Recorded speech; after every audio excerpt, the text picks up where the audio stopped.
رب اشرح لي صدري ويسر لي أمري واحلل عقدة من لساني يفقهوا قولي. رضيت بالله ربا وبالإسلام دينا وبمحمد صلى الله عليه وسلم نبيا ورسولا. اللہ اکبر اللہ اکبر اللہ اکبر.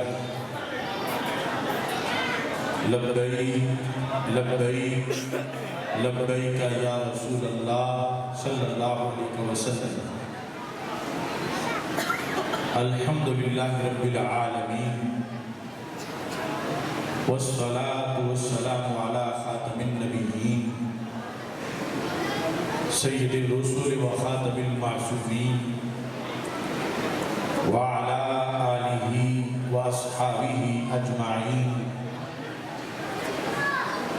اما بعد فاعوذ باللہ من الشیطان الرجیم. بسم اللہ الرحمن الرحیم. ما کان محمد ابا احد من رجالکم ولكن رسول الله وخاتم النبيين وكان الله بكل شيء عليما. صدق الله العظيم وصدق رسوله النبي الكريم الأمين. إن الله وملائكته يصلون على النبي يا أيها الذين آمنوا صلوا علیہ وسلموا تسلیما. الصلاة والسلام علیکہ یا سیدی یا رسول اللہ وعلا آلکہ واصحابکہ یا سیدی یا حبیب اللہ.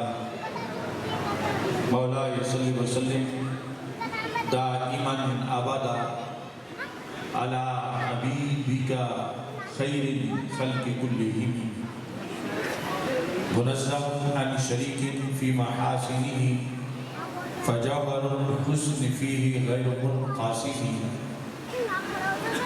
محمد تاج رسول اللہ قاطبۃ محمد صادق الاقوال والکرم.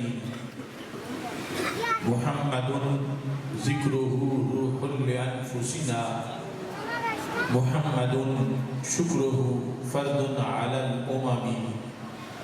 ربی صلی وسلم دائما ابدا علی حبیبک خیر الخلق کلہم. خدایا بحق بنی فاطمہ کے بر قول ایمان کنی خاتمہ اگر دعوتم رد کنی بر قبول منو دستو دامان آل رسول صلی اللہ علیہ وسلم. ہمیں ہے جان سے پیارا نشان ختم نبوت کا. ہمیں ہے جان سے پیارا نشان ختم نبوت کا. اٹھو گھر گھر میں پہنچا دو بیان ختم نبوت کا. ملائک کی جماعتیں روز و شب وہاں پہ اترتی ہیں. ذکر جاری ہمیشہ ہے جہاں ختم نبوت کا. یہ نعرہ ہے ابو بکر و عمر عثمان و حیدر کا. یہ نعرہ ہے ابو بکر و عمر عثمان و حیدر کا. کرو اپنے لہو سے بھی دہاں ختم نبوت کا. مٹانے کو زمانے سے کفر ہر قادیانی کا. اٹھا لاؤ یمامہ سے سنا ختم نبوت کا.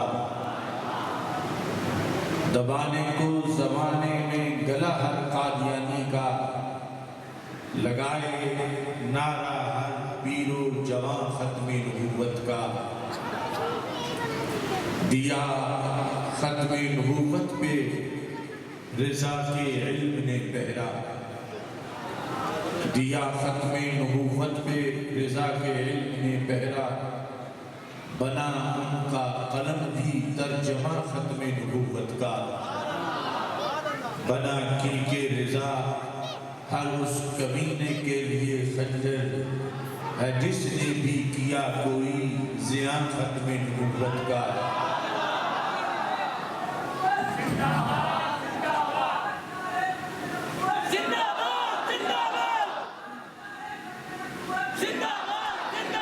کی شان اس فن میں کیا مہر علی کی ہے، کیا جس نے عقیدت سے بیاں ختم نبوت کا۔ خدایا شاہ نورانی کی قبر پہ رحمتیں برسیں، خدایا شاہ نورانی کی قبر پہ رحمتیں برسیں، بنایا جس نے پورا کارواں ختم نبوت کا۔ خدا بندہ مدینے کے چمکتے چاند کا صدقہ، بنا دے اپنے آصف کو رساں ختم نبوت کا۔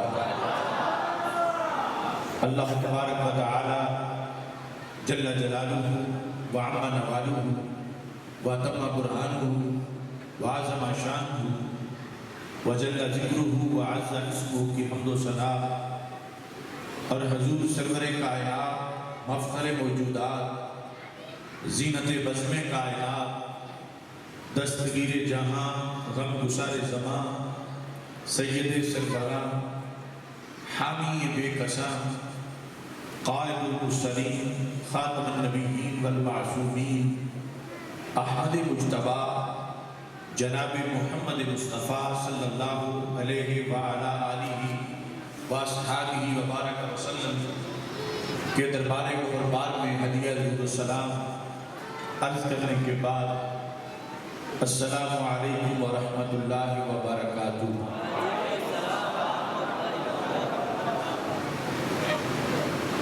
رب ذوالجلال کے فضل اور توفیق سے شب برات کے موقع پر حیدرآباد کی سرزمین پہ ہم سب کو اس عظیم الشان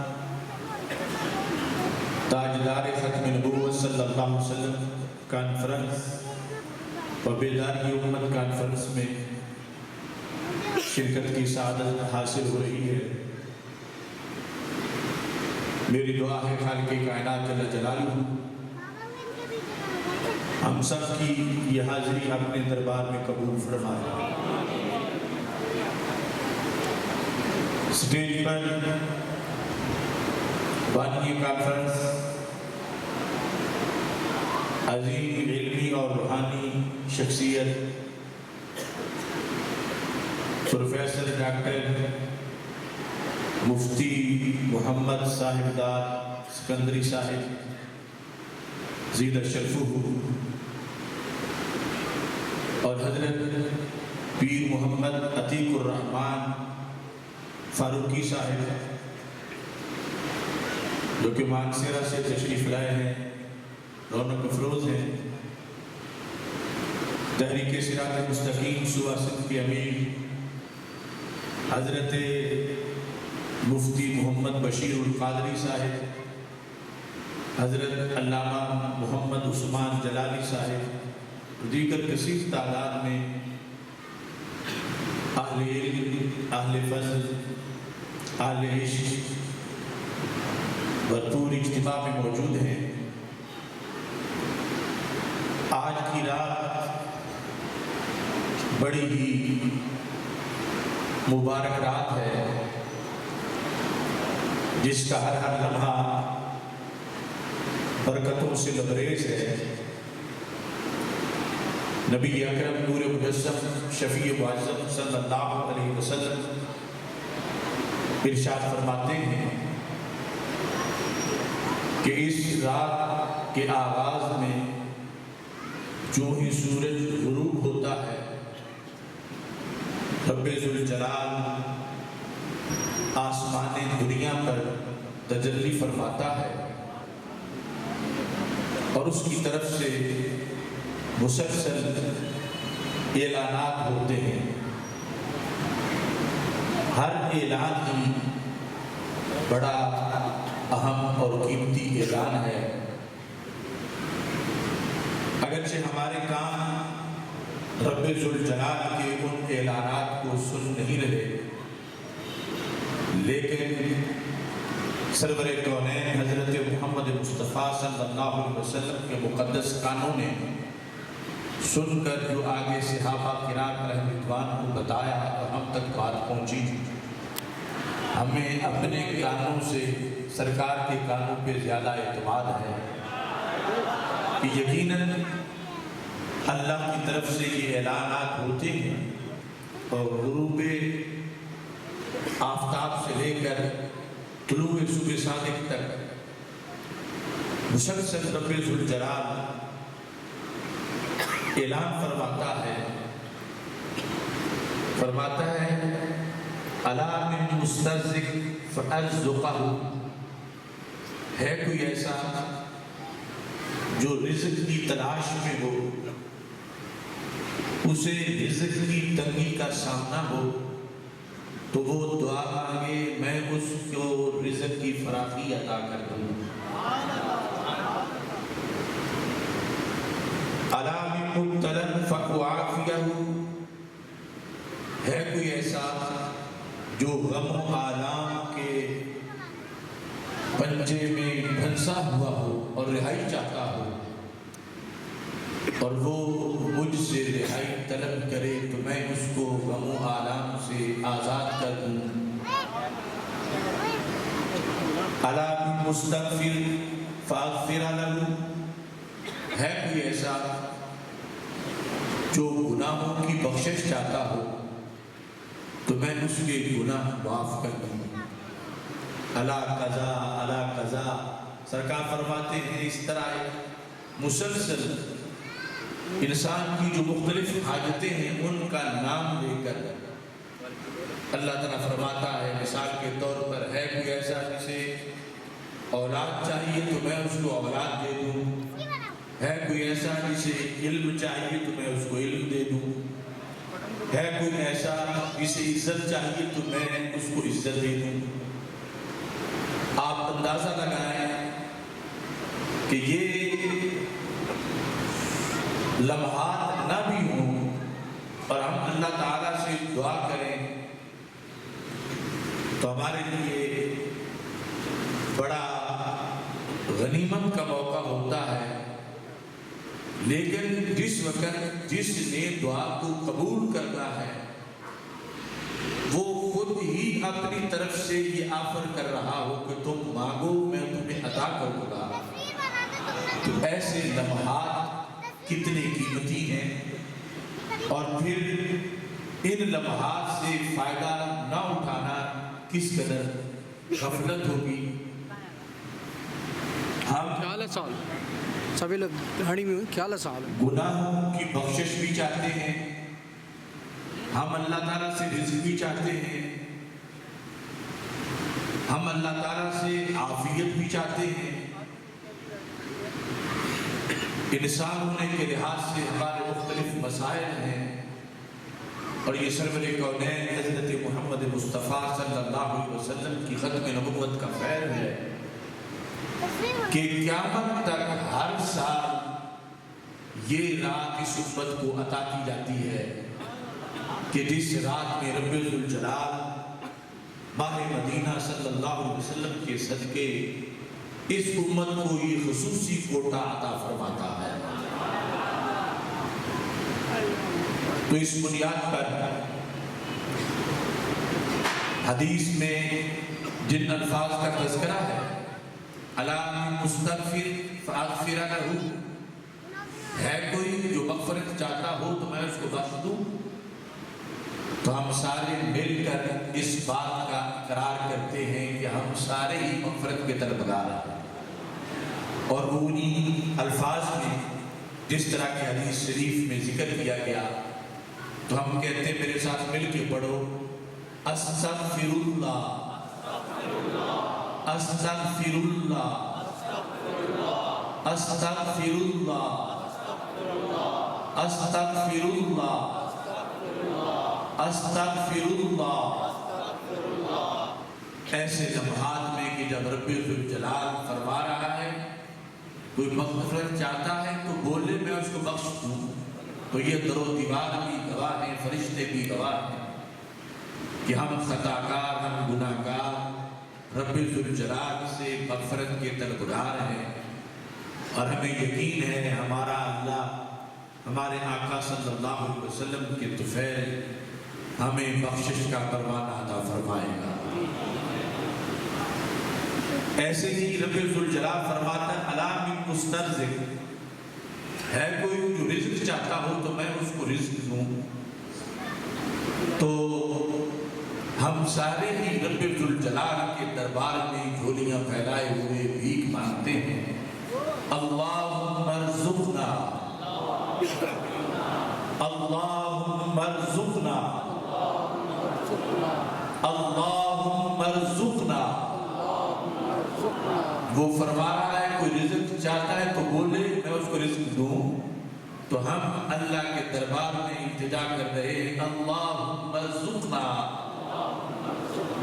اور ایسے ہی خالق کائنات اللہ جلالہ ارشاد فرماتا ہے کوئی ایسا کہ جس کو غم نے گھیر رکھا ہو، دکھوں نے گھیر رکھا ہو، مصائب نے گھیر رکھا ہو، اور مختلف قسم کے کرائسس ہوں، مختلف قسم کی اس کے لیے مسائل بنے ہوئے ہوں، اور وہ چاہتا ہو کہ سب بند ٹوٹ جائیں اور مجھے آزادی مل جائے اور ساری الجھنیں ختم ہو جائیں، تو خالق کائنات جل جلالہ سے ہم دعا کرتے ہیں۔ وہ کہتا ہے الا من مبتلا فعافیہ، ہے کوئی ایسا جو مبتلا ہو غم و آلام میں تو میں اس کو عافیت عطا کر دوں، تو ہم کہتے ہیں اللہم اللہم انا نسألک العافیہ، اللہم انا نسألک العافیہ، اللہم انا نسألک العافیہ۔ پچھلے سال نہ جانے کتنے لوگ آج کی رات دعاؤں میں مصروف تھے، مگر آج وہ قبروں میں پہنچ چکے ہیں۔ اللہ سب کی زندگی لمبی کرے، لیکن ہمیں کل کا بھی پتہ نہیں، سال گزرنا تو ایک لمبا طویل عرصہ ہے، لہذا یہ سمجھتے ہوئے کہ کہیں یہ ہماری آخری ہی شب برات نہ ہو، تو پوری طرح اپنا احتساب کرنا وہ بھی ضروری ہے۔ ہمارے آقا صلی اللہ علیہ وسلم نے ویسے بھی اپنی امت کو یہ درس دیا ہے کہ وقت کو غنیمت جانو، جو ایک بار رخصت ہوا دوبارہ نہیں آئے گا، اور یہ دکانوں سے خریدا بھی نہیں جا سکتا، لہذا ارشاد فرمائے اغتنم خمسا قبل خمس، قیامت تک کے مسلمانوں کو خطاب کرتے ہوئے فرمایا اے میرے غلاموں، 5 چیزوں کو 5 سے پہلے غنیمت جانو، کہ 5 حالتیں ہیں، ان میں سے کوئی نہ کوئی تمہیں میسر ہے، لیکن کوئی پتہ نہیں کہ کب چھین لی جائے، اور اس کے متبادل سخت حالات تم پہ طاری کر دیے جانا، قبل اس کے کہ 5 کی جگہ 5 اور حالات آ جائیں، ان 5 کو غنیمت جانو، انہیں ضائع نہ ہونے دو۔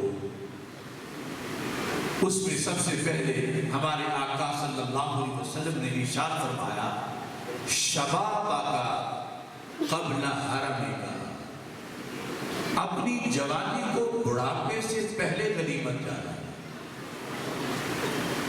جب بڑھاپا آ جائے اور معاذ اللہ پھر اٹھنا بھی مشکل ہو جائے، پھر انسان کہے کاش کہ میں جوان ہوتا تو میں نماز پنجگانہ باجماعت مسجد میں پڑھتا، میں جوان ہوتا تو اتنے 100 رکعت نوافل ادا کرتا، میں جوان ہوتا تو اتنی میں خدمت خلق کرتا۔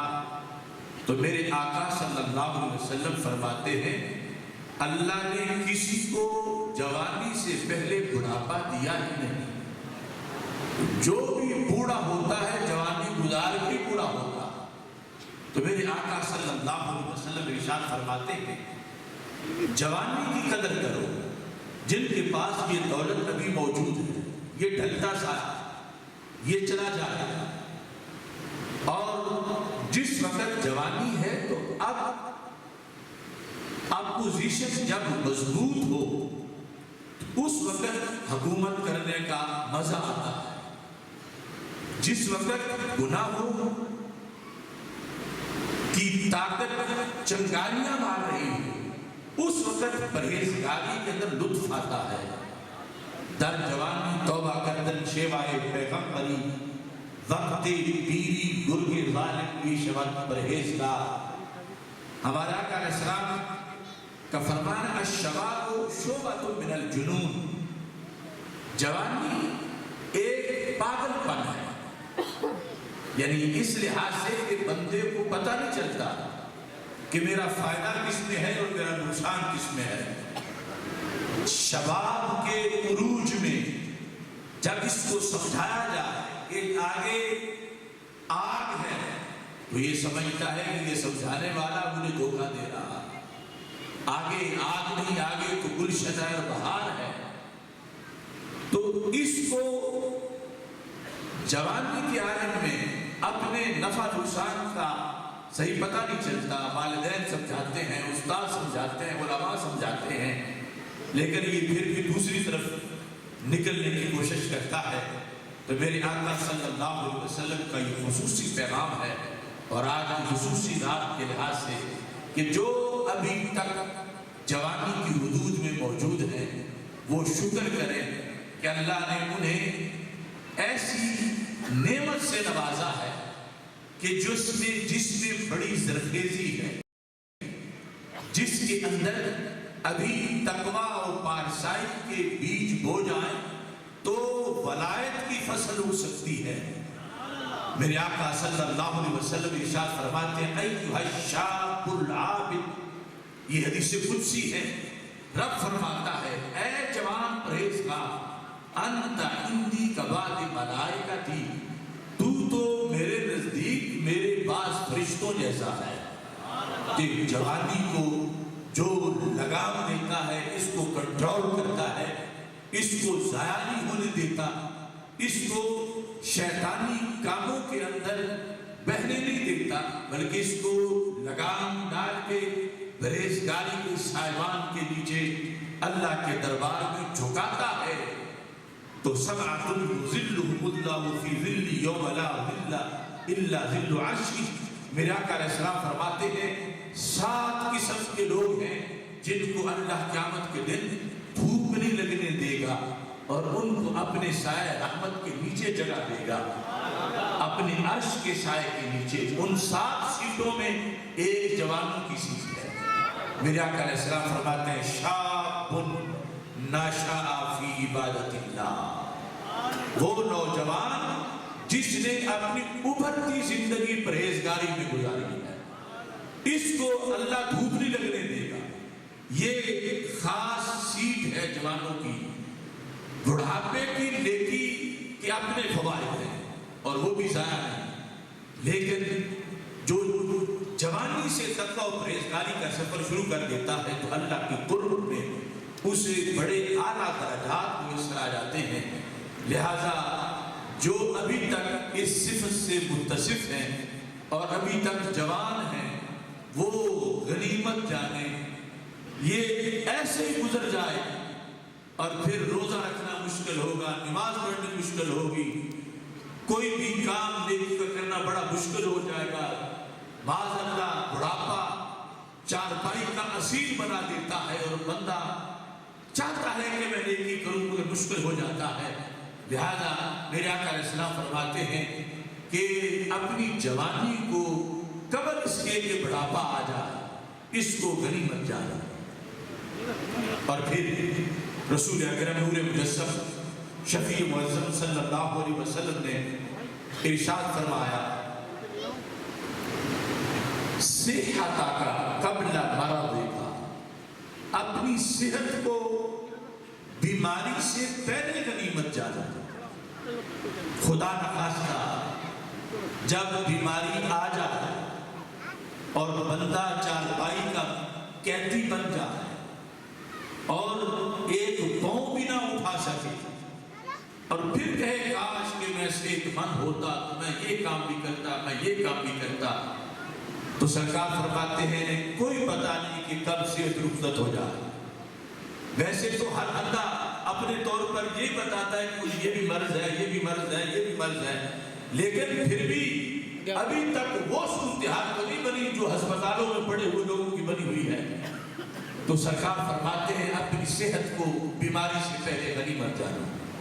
اور یہاں تک حدیث شریف میں ہے کہ اگر کوئی بندہ صحت کے دنوں میں اپنا نیکی کا شیڈول مکمل رکھتا، یہ اس امت پر خصوصی اللہ کا فضل ہے. مثال کے طور پر صحت کے دنوں کے اندر وہ روزانہ 1000 نیکی کرتا تھا اور اچانک بیمار ہو گیا، تو خالق کائنات فرماتا ہے فرشتوں اس کو صحت کے دنوں کے شیڈول کے مطابق نیکیاں اس کو دیتے جاؤ. اس کے نامہ اعمال میں روزانہ کی 1000 ہی تھے، اگرچہ یہ 1000 کر نہیں سک رہا، یہ 5 بھی نہیں ان میں سے کر سکتا، اتنا بیمار ہو گیا ہے. اس واسطے بیماری کا تو کوئی پتہ نہیں، خدا نخواستہ کس ٹائم آ جائے، تو ہمیں اپنا شیڈول نیکی سے اتنا بھرپور رکھنا چاہیے کہ جب بھی بیماری آ جائے اللہ سب کو محفوظ رکھے، لیکن وہ پہلے کا شیڈول ہمارا نیکیوں سے اتنا بھرا ہوا ہو کہ پھر کیے بغیر ہی ہمارا نامہ اعمال بھرتا رہے اور وہ سارے اعمال صالحہ ہمارے نامہ اعمال میں لکھے جاتے رہے. آج کی رات کا یہ بھی خصوصی پیغام ہے کہ صحت کو بیماری سے پہلے غنیمت جانا. ایسے ہی ہمارے آقا صلی اللہ علیہ وسلم نے ارشاد فرمایا غنا کا قبل فقر کا. یہ تیسری چیز ہے کہ دولت کو کنگال ہونے سے پہلے غنیمت جانا. چونکہ دولت بھی ڈرتا سا ہے، کوئی پتہ نہیں آج کروڑ پتی ہو اور کل بالکل معاذاللہ کنگال ہو چکا ہو، اور جب خستہ حال ہو چکا ہو تو پھر کہے کاش کہ میرے پاس پیسہ ہوتا تو میں غریبوں کو دیتا، میں صدقہ کرتا، میں مساجد کو دیتا، میں مدارس کو دیتا، میں یتیموں کی کفالت کرتا. تو رب ذوالجلال کی حبیب صلی اللہ علیہ وسلم ارشاد فرماتے ہیں جب دولت تھی تو اس وقت اس کی قدر کرنی چاہیے تھی، اس وقت اس کو اللہ کے رستے میں لگا کے اپنی جنت کا اہتمام کرنا چاہیے تھا.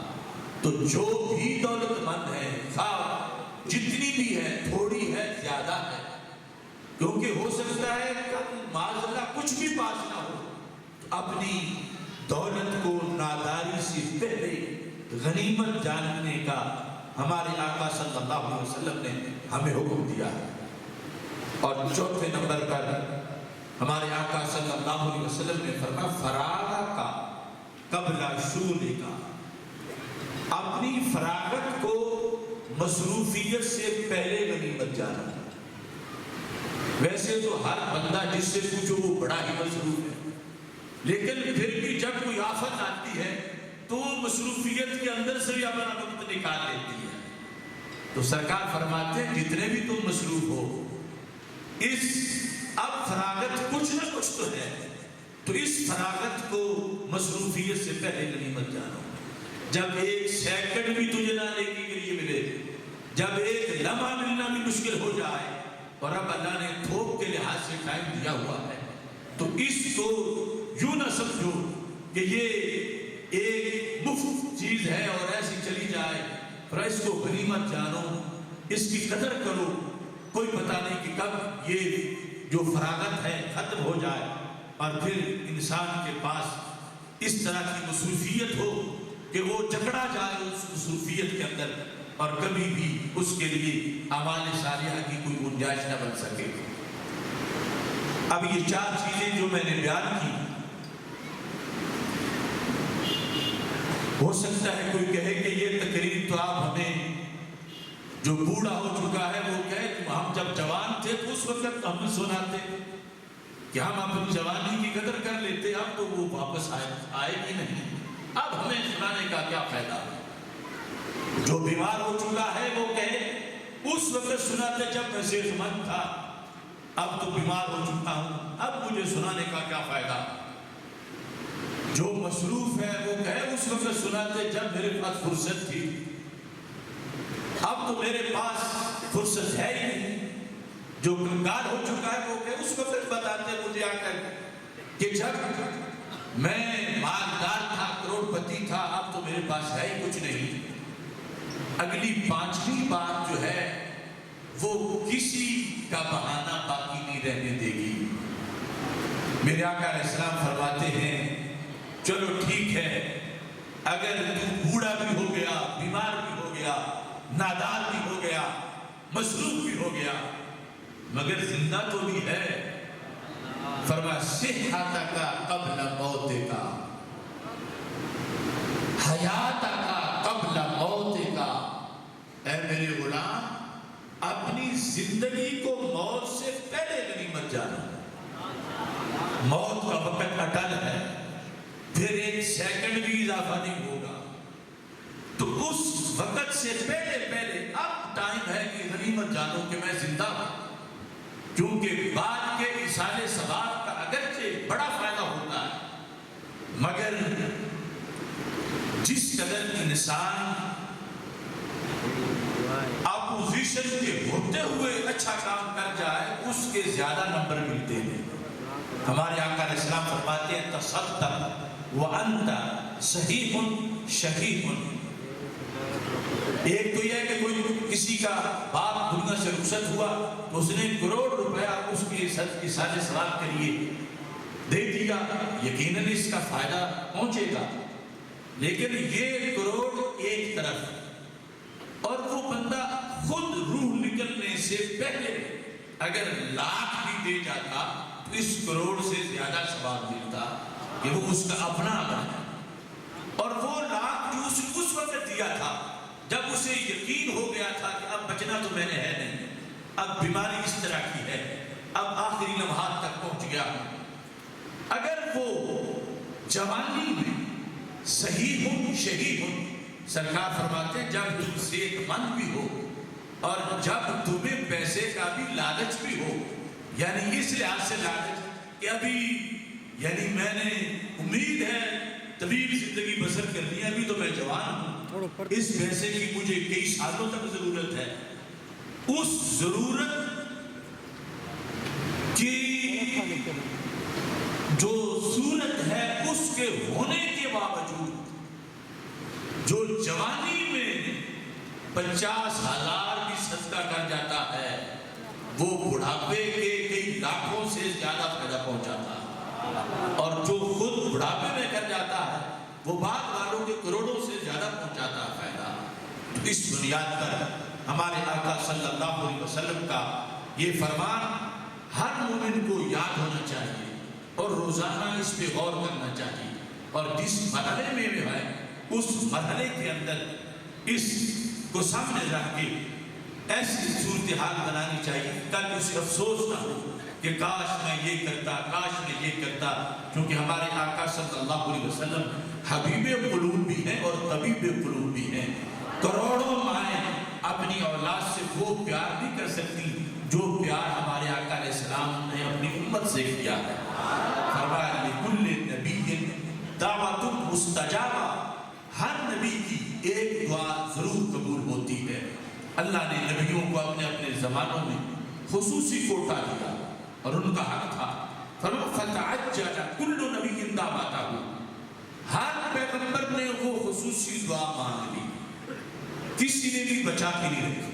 ان کا حق تھا کبھی دشمنوں کو زیر کرنے کے لیے، کبھی دوستوں کو نوازنے کے لیے، سرکار فرماتے ہیں میری روزانہ ہزاروں دعائیں قبول ہوتی ہیں، لیکن وہ جو خصوصی دعا ہے وہ میں نے آج تک نہیں مانگی، اور فرمایا ابھی مانگنے کا پروگرام بھی نہیں۔ انی اختبأت دعوتی، فرمایا میں نے اپنی وہ دعا چھپا کے رکھ دی ہے، کس لیے؟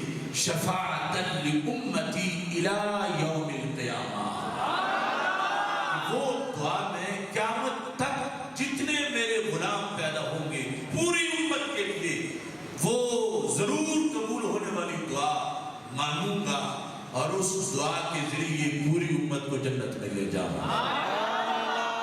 تو پیار تو ہر نبی کو اپنی امت سے تھا، لیکن جو سرکار دو عالم صلی اللہ علیہ وسلم کو ہمارے ساتھ پیار ہے، اس پیار کی بنیاد پر یہ نصیحتیں آپ نے فرمائی ہیں کہ وقت گزر جانے کے بعد بندہ جو ہے وہ کفِ افسوس مرتا رہتا ہے کہ کاش کہ پہلے بھی رہنمائی کرتا۔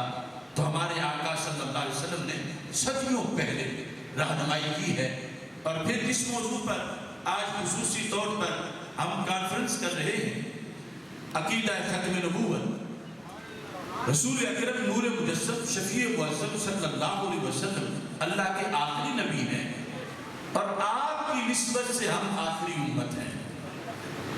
عقیدہ ختم نبوت پورے دین کا قلعہ ہے، پورا دین اس کے اندر محفوظ ہے۔ آج بچہ اس بات پر یقین رکھتا ہے کہ دن رات میں 5 نمازیں فرض ہیں۔ اس حقیقت کو بیان کرنے کے لیے کسی علامۃ الدہر کی ضرورت نہیں۔ بچہ بھی ڈٹ جائے گا، وہ کہے گا نہ 4 ہو سکتی ہیں نہ 6 ہو سکتی ہیں، 5 ہی ہیں۔ ایک بچہ بھی ایک پہاڑ کی طرح اس بات پہ ڈٹ کے بولے گا۔ سبب کیا ہے؟ سبب عقیدہ ختم نبوت ہے کہ تبدیلی ہونی تھی وحی سے، اور وحی ہمارے آقا علیہ السلام پہ بند ہو گئی۔ آپ آخری نبی ہیں، آپ کے بعد کوئی نبی آ نہیں سکتا، وحی آ نہیں سکتی، لہذا دین فکس ہو گیا اور اصول مکمل ہو گئے۔ تو اس بنیاد پر اس امت کو رب ذوالجلال نے ختم نبوت کے عقیدے کی بنیاد پر بہت سی سہولتیں عطا فرمائی ہیں۔ پہلے ایسا ہوتا تھا کہ کوئی سفر پہ جاتا تھا، واپس آتا تھا تو کلمہ بدل چکا ہوتا تھا۔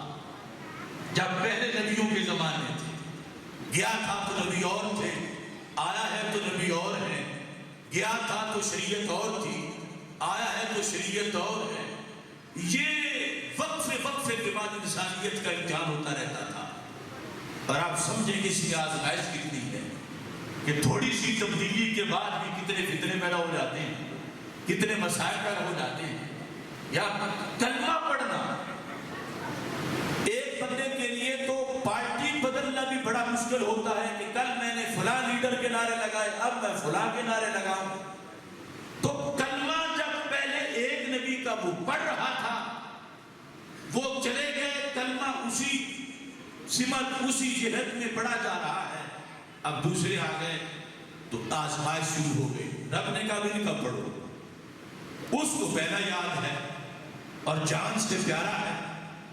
اب اگر اڑ جائے کہ نہیں میں نے پہلے ہی پڑھنا ہے تو اللہ ناراض ہوگا کہ میں نے اب نیا پڑھانا ہے۔ اس کا زمانہ گزر گیا، اس کلمے کی مدت ختم ہو گئی، اب نیا کلمہ پڑھو گے تو پھر جنت ملے گی۔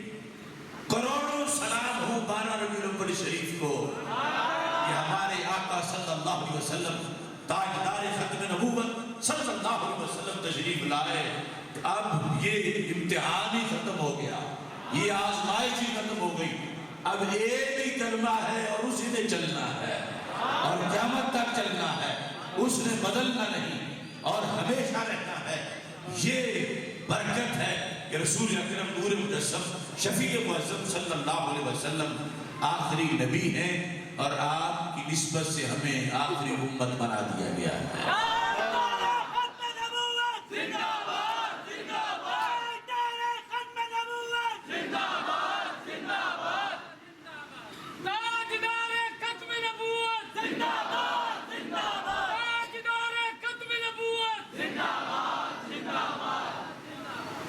اب دیکھیے عقیدہ ختم نبوت کی جلوہ گری کائنات میں ہر طرف ہے، جس جہت بھی دیکھو عقیدہ ختم نبوت کی دلیلیں کائنات میں ہیں، آفاق میں ہیں، ارکان میں ہیں، احکام میں ہیں، اور پھر الحمد سے لے کر والناس تک پورے قرآن سے ہر آیت سے یہ عقیدہ ختم نبوت ثابت ہے۔ ہمارے آقا صلی اللہ علیہ وسلم کا نام دیکھو تو نام ختم نبوت والا ہے، کام دیکھو تو کام ختم نبوت والا ہے، انداز خطاب دیکھو تو انداز خطاب ختم نبوت والا ہے، معجزہ دیکھو تو معجزہ ختم نبوت والا ہے، جھنڈا دیکھو تو جھنڈا ختم نبوت والا ہے، مقام دیکھو تو مقام ختم نبوت والا ہے، مسجد دیکھو تو مسجد ختم نبوت والی ہے۔ جس طرف بھی دیکھو، جس طرف بھی دھیان کرو، اللہ نے حضرت سیدنا آدم علیہ السلام سے لے کر حضرت سیدنا عیسیٰ علیہ السلام تک ہر نبی کا نام بڑا خوبصورت رکھا، مگر کسی کا نام بھی رب نے حمد سے مشتق نہیں کیا۔ سرکار سے پہلے علماء جانتے ہیں کہ حمد جو ہے یہ آغاز میں بھی ہوتی ہے، اختتام پہ بھی ہوتی ہے۔ کل امر ذی بال لم یبدا فیہ بحمد اللہ فہو ابتر۔ ہر اچھا کام اگر حمد کے بغیر کیا جائے تو بے برکتہ ہوتا ہے۔ تو رب ذوالجلال نے نبوت کے سلسلے کو شروع کرنے سے پہلے سب سے پہلے نور محمد صلی اللہ علیہ وسلم کو پیدا کیا، تو آغاز بھی حمد سے ہے، اور پھر صدیوں نبی بھیجتا رہا۔ ازل سے خالق کائنات نے یہ طے کیا ہوا تھا کہ جب میں آخری نبی بھیجوں گا تو ان کا نام حمد سے مشتق ہوگا، کہ جو نام ہی دلالت کرے کہ اب آگے نبوت کا دروازہ بند ہو چکا ہے، چونکہ حمد اختتام پہ ہوتی ہے۔ آپ دیکھتے ہو خطیب تقریر کرتے کرتے جب کہہ دیتا ہے وَآخِرُ دَعْوَايَا أَنِ الْحَمْدُ لِلَّهِ رَبِّ الْعَالَمِينَ، آپ سمجھ جاتے ہو تقریر ختم ہو گئی۔ قرآن مجید میں ہے وَآخِرُ دَعْوَاهُمْ أَنِ الْحَمْدُ لِلَّهِ رَبِّ الْعَالَمِينَ، اہل جنت کا آخری کلام یہی ہے کہ حمد ساری اللہ کے لیے۔ تو حمد اختتام پہ ہے، حمد انجام پہ ہے، تو کسی نبی کا نام پہلے نہ محمد رکھا گیا، نہ احمد رکھا گیا، نہ حامد رکھا گیا، نہ محمود رکھا گیا۔ رب ذوالجلال نے رسول اکرم نور مجسم شفیع معظم صلی اللہ علیہ وسلم کو نام ہی وہ عطا کیا ہے جو نام ہی ختم نبوت پہ دلالت کرنے والا ہے۔ اس واسطے جب ہم ترجمہ کرتے ہیں یا جو آئین میں قائد اہل سنت مولانا شاہ احمد نورانی صدیقی رحمۃ اللہ علیہ اور دیگر ہمارے اکابر نے شامل کروایا کہ مسلمان کی تعریف کو کہ جو اللہ کو وحدہ لا شریک مانے اور حضرت محمد مصطفیٰ صلی اللہ علیہ وسلم کو آخری نبی مانے، یہ آخری نبی کا جو لفظ ہے بظاہر کلمے میں نظر نہیں آتا، کلمے میں صرف محمد الرسول اللہ ہے، تو محمد الرسول اللہ میں جو لفظ محمد ہے وہ بھی ختم نبوت پہ دلالت کرتا ہے، اور ساتھ رسول اللہ بھی ختم نبوت پہ دلالت کرتا ہے، چونکہ مستدرک للحاکم میں یہ حدیث موجود ہے کہ حضرت زید بن حارثہ رضی اللہ تعالیٰ عنہ جو بچپن میں بکتے بکاتے مکہ مکرمہ آ گئے اور رسول اکرم صلی اللہ علیہ وسلم نے ان کو خرید لیا، تو کعبۃ اللہ کے پاس سرکار تشریف فرما تھے اور حضرت زید بھی بیٹھے ہوئے تھے کہ ان کے خاندان کے لوگ ڈھونڈتے ڈھونڈتے وہاں پہنچ گئے۔ حضرت زید کا والد بھی تھا، چچا بھی تھا، بھائی بھی تھے، آپ نے ان کو دیکھ کے پہچان لیا، مگر سرکار کے جلال کی وجہ سے آپ نے اٹھ کے ان سے ملاقات نہیں کی۔ میرے آقا علیہ السلام نے حضرت زید سے پوچھا کہ یہ کون ہے؟ یہ لگتا ہے کہ تمہارے رشتہ دار ہیں، تو بتایا ہاں ایک ابا ہے، ایک چچا ہے، بھائی ہے۔ فرمایا اٹھ کے ان سے ملاقات کرو۔ جب ملاقات ہوئی تو انہوں نے کہا کہ طویل زمانہ ہمیں گزر گیا ہے تجھے ڈھونڈتے ہوئے، اب چلو ہمارے ساتھ، ہم تجھے لینے آئے۔ تو حضرت زید رضی اللہ تعالیٰ عنہ نے جواب میں کہا محمد ہیں متاع عالمی ایجاد سے پیارے، پدر مادر برادر جان و مال اولاد سے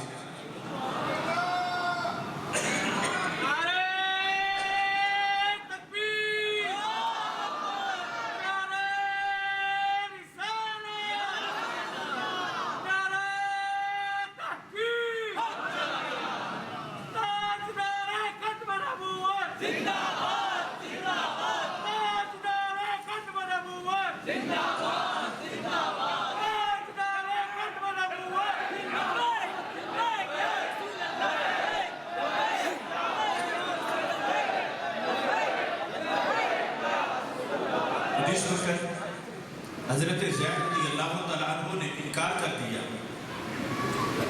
تو ان کے والد نے پھر یہی رستہ دیکھا کہ رسول اکرم صلی اللہ علیہ وسلم سے عرض کرتے ہیں آپ ہمارے بیٹے کو ہمارے ساتھ رخصت کرتے ہیں۔ تو نبی اکرم نور مجسم شفیع معظم صلی اللہ علیہ وسلم سے کہنے لگے سب میں معاشیتا من الدیا، کہ جتنی قیمت بھی آپ اس بچے کی لینا چاہتے ہو وہ بتاؤ، ہم درہم و دینار ڈھیر کر دیتے ہیں، ہمارا بچہ ہمارے ساتھ روانہ کر دو۔ تھوڑا سا پرے تو میرے آقا صلی اللہ علیہ وسلم نے فرمایا کہ یہاں پر سودا درہم و دینار سے نہیں ہوتا۔ اب اس کے بعد لفظ بولے، اس سے پتہ چلتا ہے کہ عقیدہ ختم نبوت کی قیمت کتنی بڑی قیمت ہے، اور ہم کتنے خوش نصیب ہیں کہ جنہیں ماؤں کے دودھ میں ہی یہ عقیدہ مل گیا ہے۔ نبی اکرم نور مجسم شفیع معظم صلی اللہ علیہ وسلم نے ارشاد فرمایا اسألکم ان تشہدوا ان لا الہ الا اللہ وانی خاتم انبیاء اللہ ورسولہ۔ فرمایا زید کی قیمت درہم و دینار میں، اگر زید کو ساتھ لے جانا چاہتے ہو تو یہ گواہی دو کہ اللہ کے سوا کوئی معبود نہیں۔ یہ کلمے کا جو پہلا حصہ ہے اس کا ترجمہ، اور اگلے حصے کا ترجمہ سرکار نے خود کر دیا، محمد رسول اللہ کا ترجمہ کیا کیا؟ وَأَنِّي خَاتَمُ أَنْبِيَاءِ اللَّهِ وَرُسُولِهِ۔ یہ گواہی دو تم کہ میں اللہ کا آخری نبی ہوں، میں اللہ کا آخری رسول ہوں۔ تو سید آدم نور مجسم شفیع معظم صلی اللہ علیہ وسلم نے حضرت زید کے مسئلے میں کلمہ اسلام کو جس انداز میں بیان کیا تھا وہی ترجمہ آئین کے اندر ہمارے اکابر نے شامل کروایا۔ میں تجھ سے سوال کرتا ہوں، یہ سرکار کا فرمان، تو پھر دیکھو کہ سرکار کو کتنا پسند ہے کوئی جب بولتا ہے تاجدار ختم نبوت زندہ باد زندہ باد زندہ باد، کہ ان آنے والوں کو کہا درہم و دینار سے بات نہیں چلے گی، مجھے آخری نبی تسلیم کر لو، آخری نبی، تو میں زید کو ساتھ بھیج دوں گا۔ وہ آنے والے کفر میں پکے تھے اور انہیں جھجک تھی، اور پھر حضرت زید سے دوبارہ انہوں نے، سرکار نے فرمایا جاتا ہے تو لے جاؤ ساتھ، مگر حضرت زید نے پھر بھی انکار کیا۔ تو بالآخر حضرت زید کی برکت سے ان کے والد کو بھی اسلام نصیب ہوا اور انہوں نے بھی ختم نبوت کے نعرے لگانا شروع کر دیا۔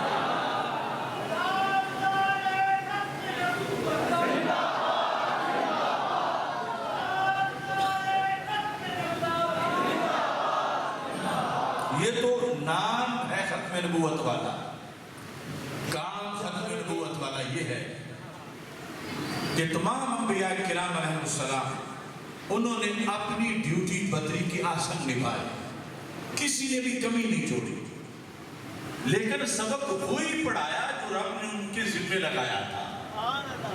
ان میں سے کسی نے یہ نہیں کہا کہ لوگوں قیامت تک جو تجھے چاہیے میں پڑھا کے جا رہا ہوں، ان میں سے کسی کا یہ اعلان نہیں تھا کہ میں قیامت تک کے مسائل کا حل پیش کر کے جا رہا ہوں.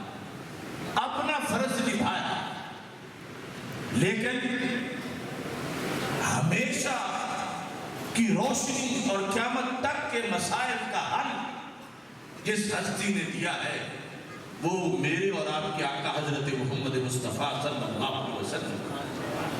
آپ نے فرمایا انما بعثت لاتمم، مجھے رب نے بھیجا ہی مکمل کرنے کے لیے ہے.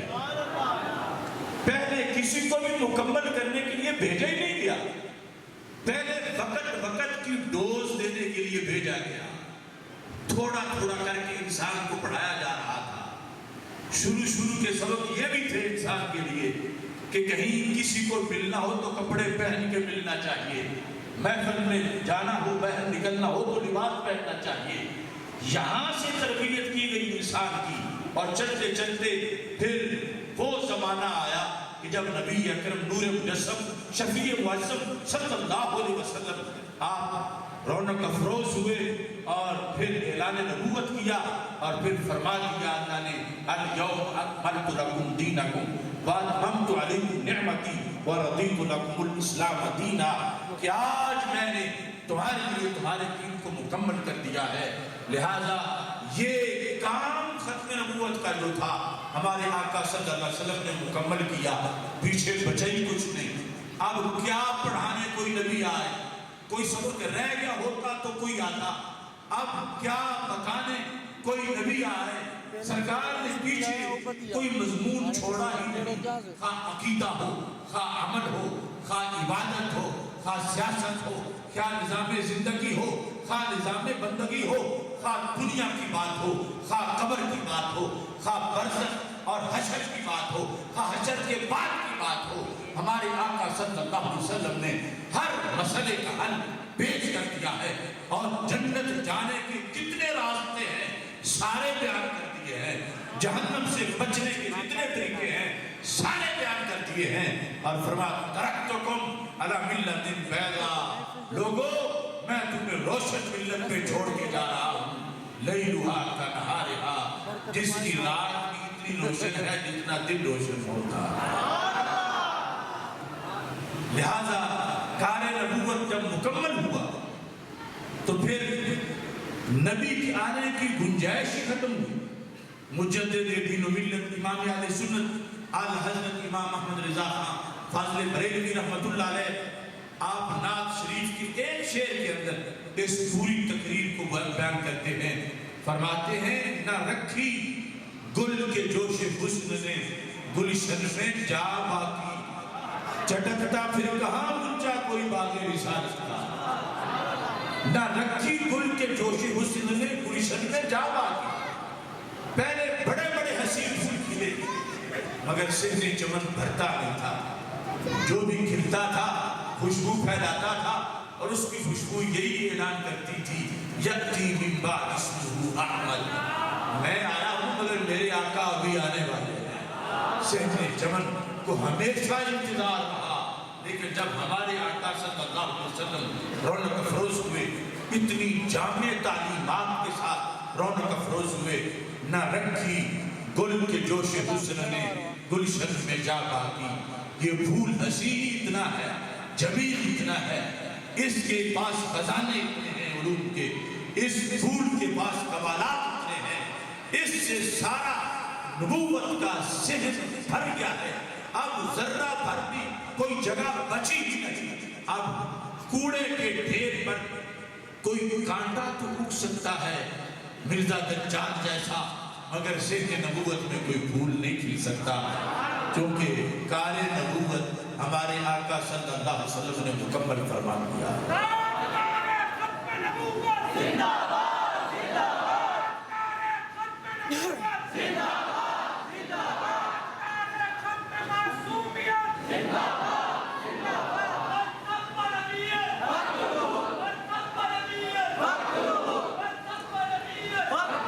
اب اس میں اس چیز کو بھی دیکھیے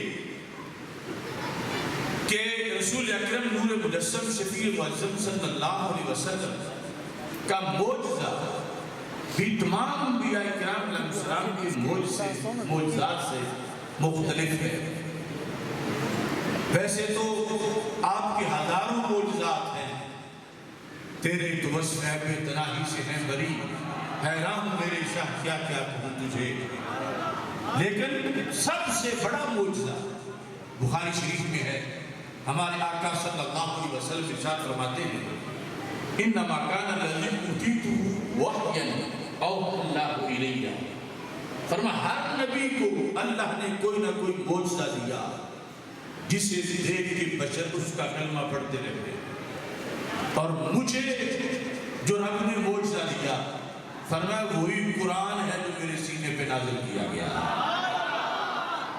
ویسے تو معجزات ہی معجزات ہیں، لیکن سب سے بڑا معجزہ قرآن ہے، اور اس سے پتہ چلتا ہے کہ یہ ختم نبوت کا معجزہ ہے۔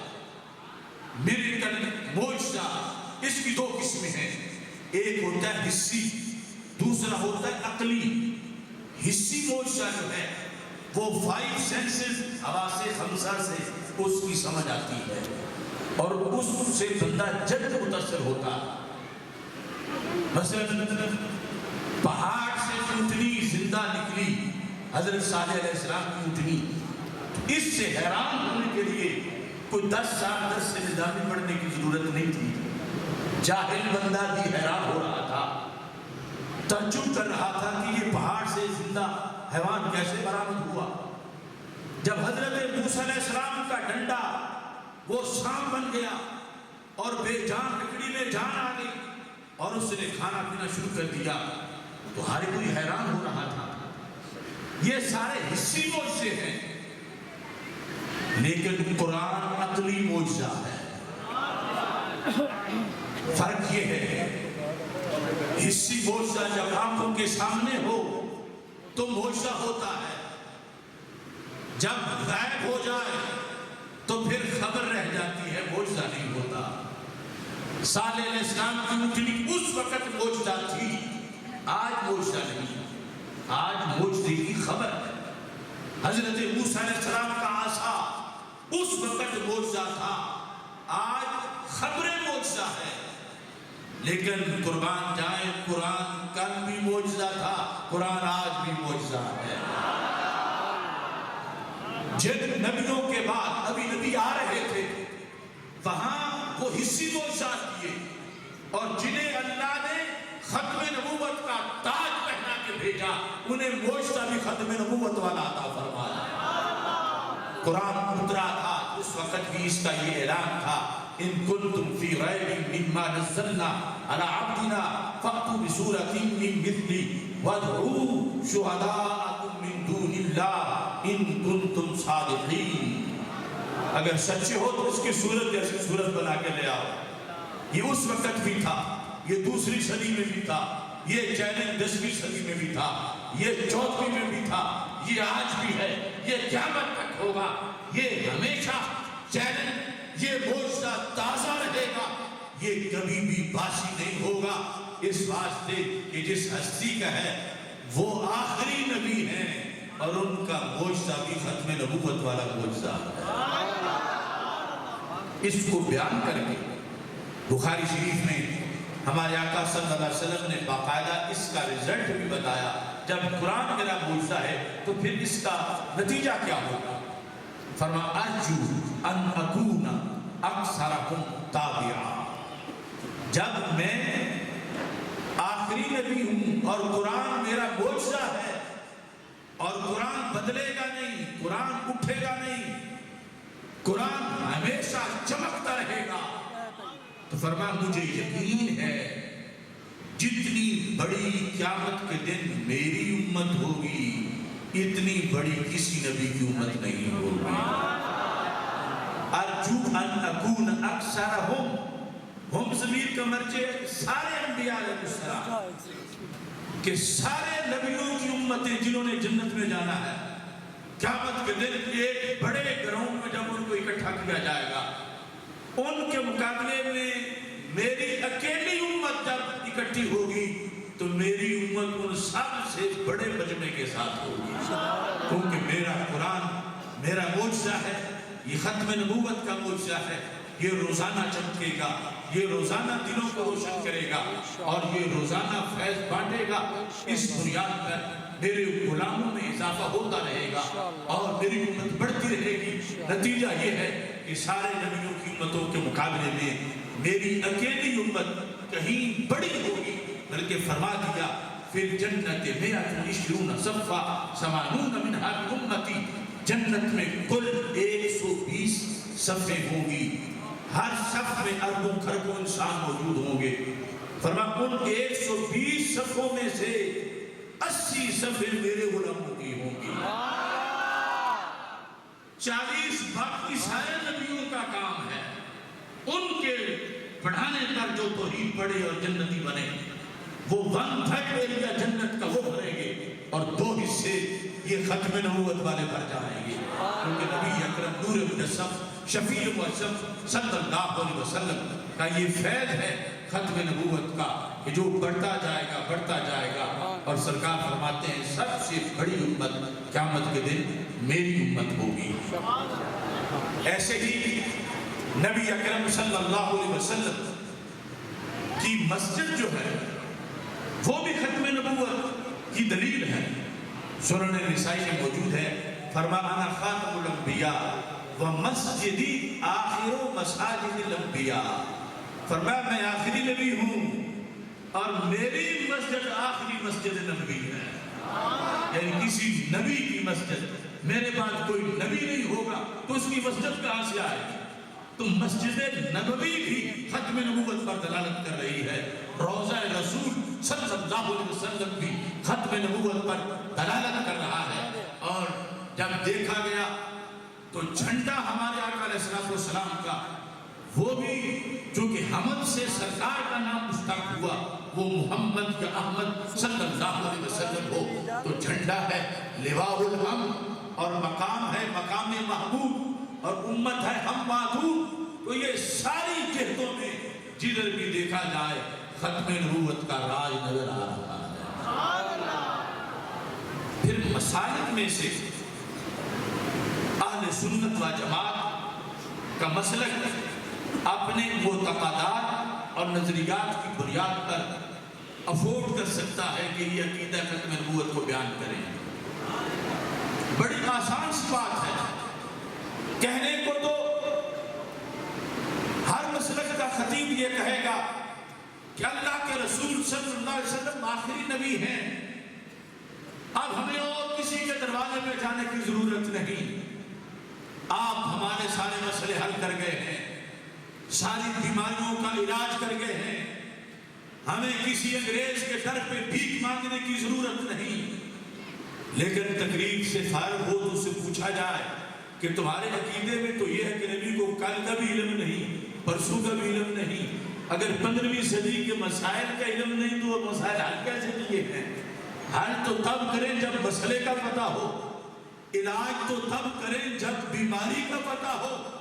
تو یہ مسلک ہے امام احمد رضا بریلوی کا کہ جس میں شرح صدر سے ہم عقیدہ ختم نبوت کو بیان کرتے ہیں کہ خاتم النبیین حضرت محمد مصطفیٰ صلی اللہ علیہ وسلم کا یہ منصب واضح کر رہا ہے کہ قیامت تک کی ہر صدی کا ہر سال کا ہر مہینہ, ہر مہینے کا ہر ہفتہ, ہر ہفتے کا ہر دن اور ہر دن کا ہر گھنٹہ اور ہر گھنٹے کا ہر منٹ اور ہر منٹ کا ہر سیکنڈ, اس میں جو کچھ ہونا تھا میرے نبی علیہ السلام دیکھ بھی رہے تھے اور امت کو فتنوں سے بچا بھی رہے تھے.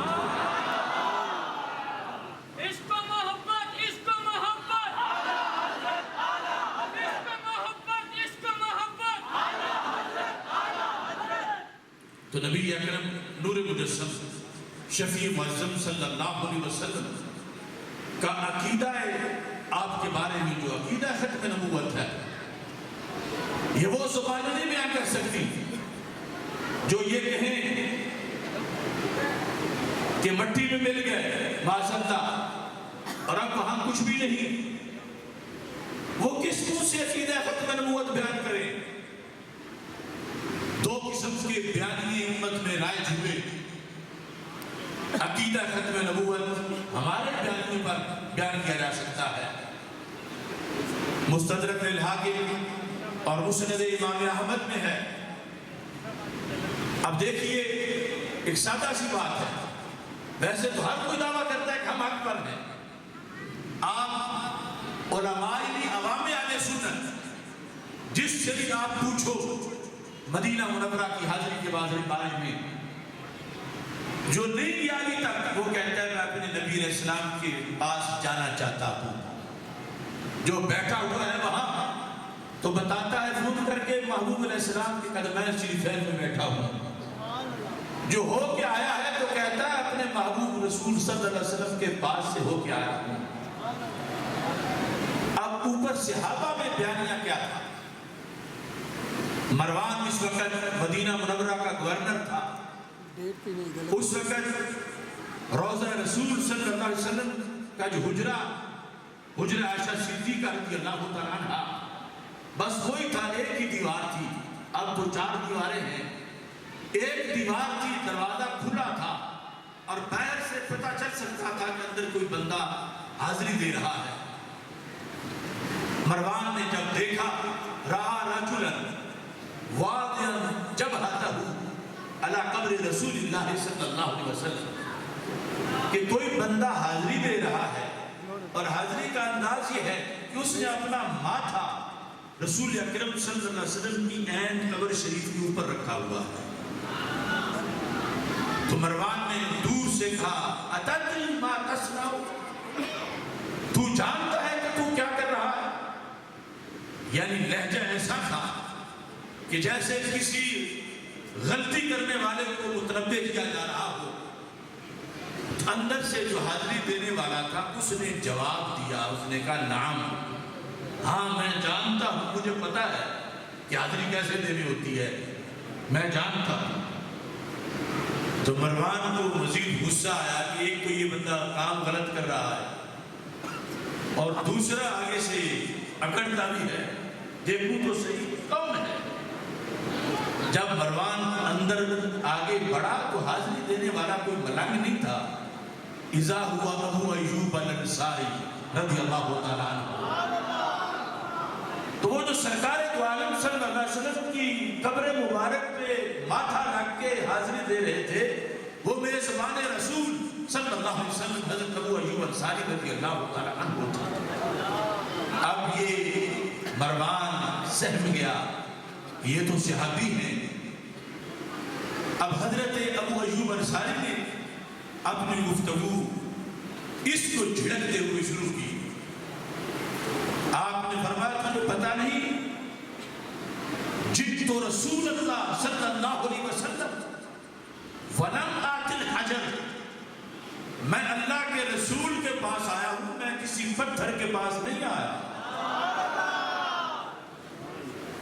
یہ 2 باتیں، جئت رسول اللہ، میں اللہ کے رسول علیہ السلام کے پاس آیا، ولم آت الحجر، پتھر کے پاس نہیں آیا۔ اب ایک بیانیہ ہے پتھر لکڑی والا، وہاں کھڑے متوے کہہ رہے کچھ بھی نہیں، پتھر ہے، یہ ہے، وہ ہے، معاذ اللہ۔